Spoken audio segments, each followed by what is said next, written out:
India TV YouTube channel को subscribe करें और बेल आइकन दबाएं। हारने पर आपके साथ खड़ा होता है वही असली लीडर होता है।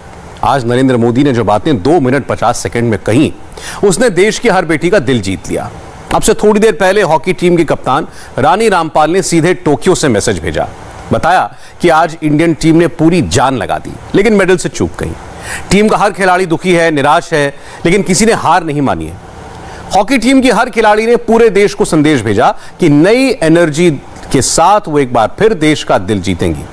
मोदी के फोन कॉल का असर तेजी से हुआ। 2.5 मिनट की उस बातचीत को इस वक्त हर मोबाइल फोन पर बेटियां जरूर सुन रही होंगी, तो आप भी इस इमोशनल बातचीत को सुनिए और फिर हम आपको इस बातचीत के आगे और पीछे की बात समझाएंगे। इन 12 तस्वीरों में क्या नहीं है? 12 घंटे से देश का मूड ही यही है। सब कुछ तो है इन तस्वीरों में, क्या नहीं है इनमें? करोड़ों बेटियों की प्रेरणा बन गया। इस वक्त हर माँ बाप देश के इन बहादुर बेटियों के सिर पर हाथ रखकर आशीर्वाद देना चाहते हैं, और जब प्रधानमंत्री खुद फोन करें, हौसला बढ़ाएं, तो हार की तकलीफ नहीं होती। एक मैच हार गए तो क्या हुआ? भविष्य के मैच विनर्स रेडी हैं। आज नहीं तो कल ही सही कोई ना कोई बेटी हॉकी स्टिक उठाएगी और इंडिया के लिए गोल्ड लेकर आएगी। 2 मिनट 48 सेकंड के वीडियो में इमोशंस दोनों तरफ थे। मोदी भी भावुक, खिलाड़ी भी भावुक। आपने इतना एनकरेज किया। इस तरह से इमोशनल बातचीत भारत में नहीं देखी किसी ने। दिल्ली से लेकर टोक्यो तक कमरे में सन्नाटा, नॉन स्टॉप बहते आंसू, और तब मोदी का यह कहना कि रोना बिल्कुल नहीं है।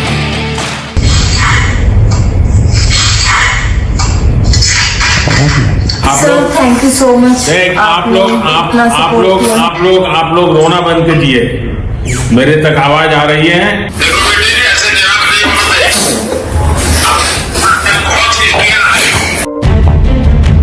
जब हार के बाद कोई फोन मिलाकर ये बोले कि आप बहुत बढ़िया खेले और कहने वाले देश के प्रधानमंत्री हो, आंसू निकले, तो कहें रोना मत, हताशा छाई। वो बोले निराश मत हो, देश को आप पर गर्व है। हौसला ऐसे ही तो बढ़ता है, जीत का जज्बा ऐसे ही तो आता है। आज मोदी अभिभावक भी थे, टीचर भी थे। मोदी ने प्यार से समझाया,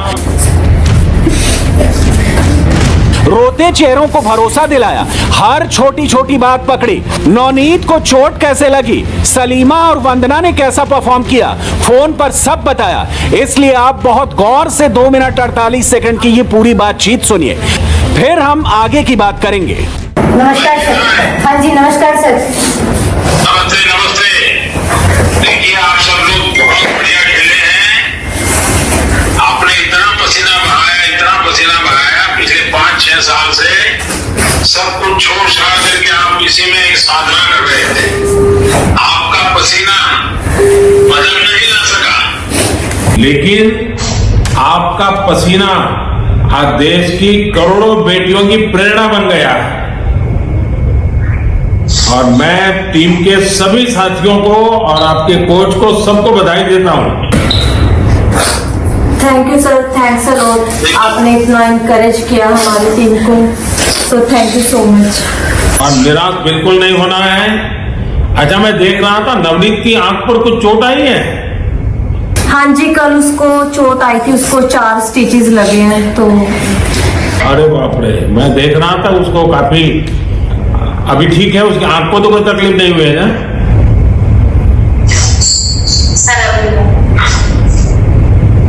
और वंदना वगैरह सब बहुत बढ़िया किए आपने।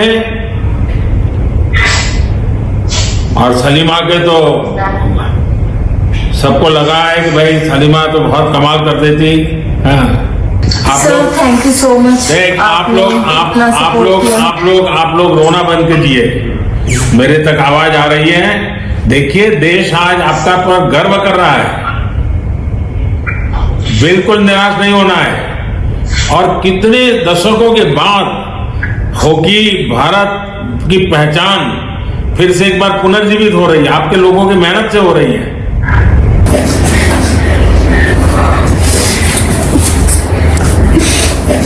देखो बेटे, ऐसे निराश नहीं होना चाहिए। बहुत ही Thank you very much, sir. Thank you for your words. And the girls are very emotional at the moment, and I think they will be. You have also tried your level best, and I can see that how you are encouraging our girls, and we are thankful to you. Thank you very much, sir. Wish you all the best for the future. Thank you very much, sir. And I also told the girls they inspired the nation, and I think that is something very important, and they have to cherish. Thank you for your support. Thank you. Thank you. Thank you very much. Namaste. बहुत बढ़िया किए आपने। प्रधानमंत्री के phone का positive असर team की एक खिलाड़ी पर हुआ। टीम की कप्तान रानी रामपाल ने बताया, हर खिलाड़ी ने पूरी जान लगा दी, लाख कोशिशों के बावजूद मेडल नहीं आ पाया। सब दुखी तो हैं क्योंकि जीत बिल्कुल करीब थी, मगर एक भरोसा भी है कि अगली बार स्ट्रॉन्ग कमबैक होगा और गोल्ड जीतकर देश का दिल फिर से जीतेंगे। हैशटैग विमेन्स हॉकी टीम और हैशटैग वेल प्लेड गर्ल्स 12 घंटे से यही तो चल रहा है। जानते हैं क्यों? क्योंकि जब अपना सब कुछ झोंकने के बावजूद हार मिलती है, जब खिलाड़ी जमीन पर लेटती है, जब उनके आंसू निकलते हैं, तब सबको एहसास होता है कि देश के लिए खून पसीना एक करने का मतलब क्या होता है।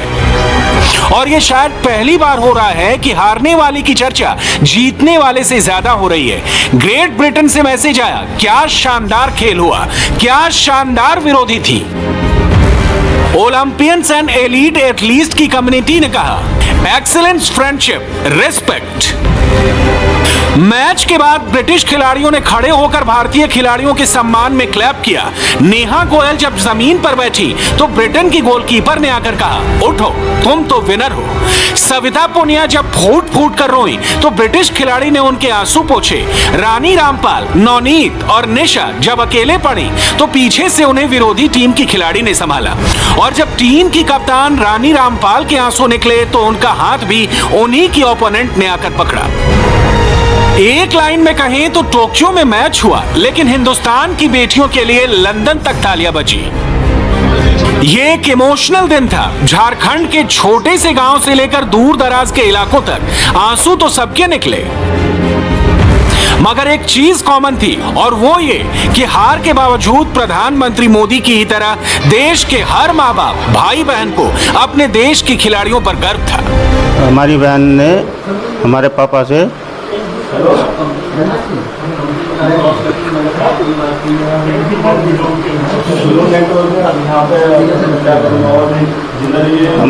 से वादा किया था कि मैं गोल्ड मेडल लेकर आऊंगी, लेकिन वो नहीं हुआ और हमारे पापा भी नहीं रहे, लेकिन सब ठीक है, हमें कोई दिक्कत नहीं है। बहुत अच्छा दिन मानते हैं, बड़ा खुशी का दिन मानते हैं। आने वाली पीढ़ी को तो बहुत ज़्यादा मिलेगा। अब भी है मेरे को, तो मैं हार नहीं मान रहा लड़कियों की। अब भी उनकी जीत है कि यहाँ लग पहुँचना, फाइनल के अंदर पहुँचना कुछ छोटी सी बात नहीं है। ये टीम एक मैच भी जीत नहीं पाई थी। अब झारखंड की ये तस्वीरें भी देख लीजिए। तमाम मुश्किलों के बावजूद हॉकी टीम की खिलाड़ी कहां से कहां जा पहुंची, ये जानकर आपको भी अच्छा लगेगा। ये हॉकी टीम की प्लेयर सलीमा का घर है, वही सलीमा जिनका जिक्र प्रधानमंत्री मोदी ने किया।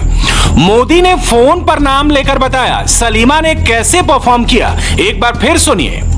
और वंदना वगैरह सब बहुत बढ़िया किए आपने। और सलीमा के तो सबको लगा है कि भाई सलीमा तो बहुत कमाल कर देती। हाँ। मिट्टी की दीवार, खपरेल की छत, मगर जब सलीमा की हॉकी स्टिक चलती है तो पूरा मोहल्ला टकटकी लगाकर देखता है। सबकी आंखों में चमक नजर आती है और चेहरे पर मुस्कान। आपको शायद मालूम ना हो, पिछड़ने के बाद भारतीय टीम ने वापसी की थी, 1 गोल की लीड बनाई थी, लेकिन इस एक मैच के लिए सलीमा के घर बाकायदा नया टीवी लगाया गया ताकि पूरा गांव अपनी बेटी को गोल करते देख सके। मेरा बेटी सलीमा ने इतना अच्छी खेल खेली, उसमें हम लोग को बहुत अधिक खुशी है। इनमें और भी आने वाले समय तक और भी अच्छी तरह से प्रदर्शन करते हुए वे अपने खेल को आगे सुचारू रूप से ले चले, ताकि वह जो भी ओलंपिक खेल में होने पर उसके नाम रोशन होने पाएंगे। फैसिलिटीज़ तो हम लोग पहले से एक्सपेक्टेशन रखते हैं, बट हम लोग भारत देश के निवासी हैं और हम लोग कुछ करके दिखाते हैं, तब हम लोग कुछ करके देते भी हैं। और ऐसा नहीं है कि जिला प्रशासन ने मदद नहीं किया, जिला प्रशासन हर संभव तक मदद किया है, यहाँ तक कि टीवी का भी स्थापन किया गया है। इससे पहले भी इनके यहाँ टीवी थी, बट अनफॉर्चुनेटली टीवी छोटी थी, पुराने ज़माने की टीवी थी, जिसकी वजह से पूरा गाँव नहीं देख पा रहा था। नया टीवी स्थापित किया, जिसे पूरे गाँव वासियों ने बहुत अच्छे से देखा और बहुत खुशी है पूरे गाँव वालों की अपनी बेटी को लाइव देखते हुए। अब आपको अमृतसर लेकर चलते हैं। आज मैच से ठीक पहले गुरजीत कौर के गांव में बत्ती गुल हो गई। बेटी का मैच था, पापा मिस कैसे करते। आनन फानन में जनरेटर का इंतजाम हुआ और तब जाकर मैच का लाइव टेलीकास्ट हो पाया। टीम भले ही हार गई हो, लेकिन टीम की हर बेटी पर इस परिवार को गर्व है। जानते हैं क्यों? क्योंकि इस परिवार ने गुरजीत का संघर्ष देखा है और अब गुरजीत कौर का गांव उनकी बदौलत पहचाने जाना लगा है। मेरे पीछे आप देख सकते हैं कि ये गुरजीत का जो घर है गांव में, ये उसका एक तस्वीर है। और फिलहाल यहाँ पर आप देख सकते हैं कि गुरजीत के सम्मान में, क्योंकि उनके परिवार वालों का ये कहना है कि भले ही टीम हार गई हो, लेकिन उसका प्रदर्शन बहुत शानदार था, इसलिए एक यहाँ पर टेंट लगाया गया है, गांव वालों को यहाँ पर बुलाया गया है। तमाम जो यहाँ पर गांव वाले वो यहाँ पर आएंगे, भोज करेंगे। तो जाहिर तौर पर एक मान सम्मान की बात यहाँ पर की गई है। लेकिन गुरजीत जो है वो ऐसे ही गुरजीत नहीं बनी है, उसके पीछे एक संघर्ष भी है और उसकी कहानी भी है। अमूमन ये देखने में आता है कि बेटियों को कहते हैं कि जी आगे नहीं बढ़ना देना, पढ़ाना नहीं है, लेकिन एक पिता होने के नाते आपने कैसे सारा मान सम्मान सब, क्योंकि पगड़ी ऊंची हो गई आपकी आज। हो गए, लोगों को कहना तो बहुत पड़ता था, जो भी कहने वाले थे उसका सारा सहारना पड़ता था, फिर ही लड़की को पढ़ाया जाएगा। अच्छा, लोग विरोध करते थे कि क्यों ऐसा कर रहे हो? हाँ, कोई कह रहा था लड़की के कैसे जाओगे, कैसे पढ़ोगे। आपने तो बहुत संघर्ष किया था। आप 12 किलोमीटर ये नाला था, उसमें साइकिल पर जाकर उसको बढ़ाई कराई थी। हर खिलाड़ी के संघर्ष की अपनी अपनी कहानी है। एक नाम टीम की कप्तान रानी रामपाल का भी है। एक समय था जब उनका परिवार 2 वक्त की रोटी के लिए जूझता था। पिता घोड़ा गाड़ी चलाकर गुजारा करते थे, मगर संघर्ष और गरीबी रानी का हौसला नहीं तोड़ पाई और आज वो खुद बन गई हैं करोड़ों लोगों के लिए प्रेरणा। रानी रामपाल के पिता से सुनिए उनके संघर्ष की कहानी। जो गरीब परिवार से थे, हमारे को हॉकी के बारे में कोई नॉलेज नहीं थी कि हॉकी है क्या चीज़। लेकिन ये स्कूल में जाती थी, वहीं लड़कियां ग्राउंड में खेलती थी। कोच बलदेव सिंह जी कोचिंग देते थे वहाँ पे लड़कियों को। तो इसने ये जिद पकड़ ली कि मैंने हॉकी खेलनी है। हमने इसको कहा बेटे हम हॉकी नहीं खिला पाएंगे, ना हम इतना खर्चा उठा पाएंगे। लेकिन इसकी जिद के गाड़ी हमें झुकना पड़ा। उसके बारे में समाज ने भी, बरादरी ने भी, रिश्तेदारों ने भी हमारे ऊपर बहुत तकड़े ऑब्जेक्शन चक्के हैं कि ये लड़की है, ये टी शर्ट में खेल लेगी, ये निक्कर में खेल लेगी, ये आपके लिए ठीक नहीं है बात। लेकिन लड़की की जुनून था, ये लड़की की जिद थी, तो हमें उसके गाड़ी झुकना पड़ा। अब टीम इंडिया की मिडफील्डर नेहा गोयल को ही ले लीजिए। नेहा गरीबी से लड़कर गोल तक पहुंची हैं। घर की माली हालत ठीक नहीं थी, मगर कोई भी मुश्किल नेहा को अपने सपने साकार करने से नहीं रोक सकी और आज परिवार को उन पर फक्र है। बहुत जी बड़ी मेहनत लगी। बच्ची सुबेरे जाती थी 4 बजे ग्राउंड में, दिन में 8 बजे आती थी, शाम को फिर जाती थी 4 बजे, फिर रात को 8 बजे आती थी। उसने ना तो परिवार में कोई शादी अटेंड की और ना कोई फंक्शन अटेंड किया। उसके तो सिर्फ जुनून था हॉकी का। आंटी, आज टीम तो हार गई, लेकिन बेटियां यहाँ तक पहुँच गई हैं, भावुक भी दिख रहे हैं। आगे जीतेगी, अब हार गई तो क्या, और आगे बढ़ के बढ़िया खेलेगी और जीत कर लाएगी तो हम स्वागत बनाएंगे। जीत हार गई तो हार गई, क्या करें। नेहा ने जिस सिचुएशन में मेहनत करके वो लड़की और निशा वारसी जिस उस स्थिति में वो इतनी ऊपर तक गई है, तो उसकी इतनी हार्ड वर्किंग है कि वो मैच में भी शो करती है कि मैं पूरी फाइटर हूँ और मैं पूरा देश के लिए खेल सकती हूँ।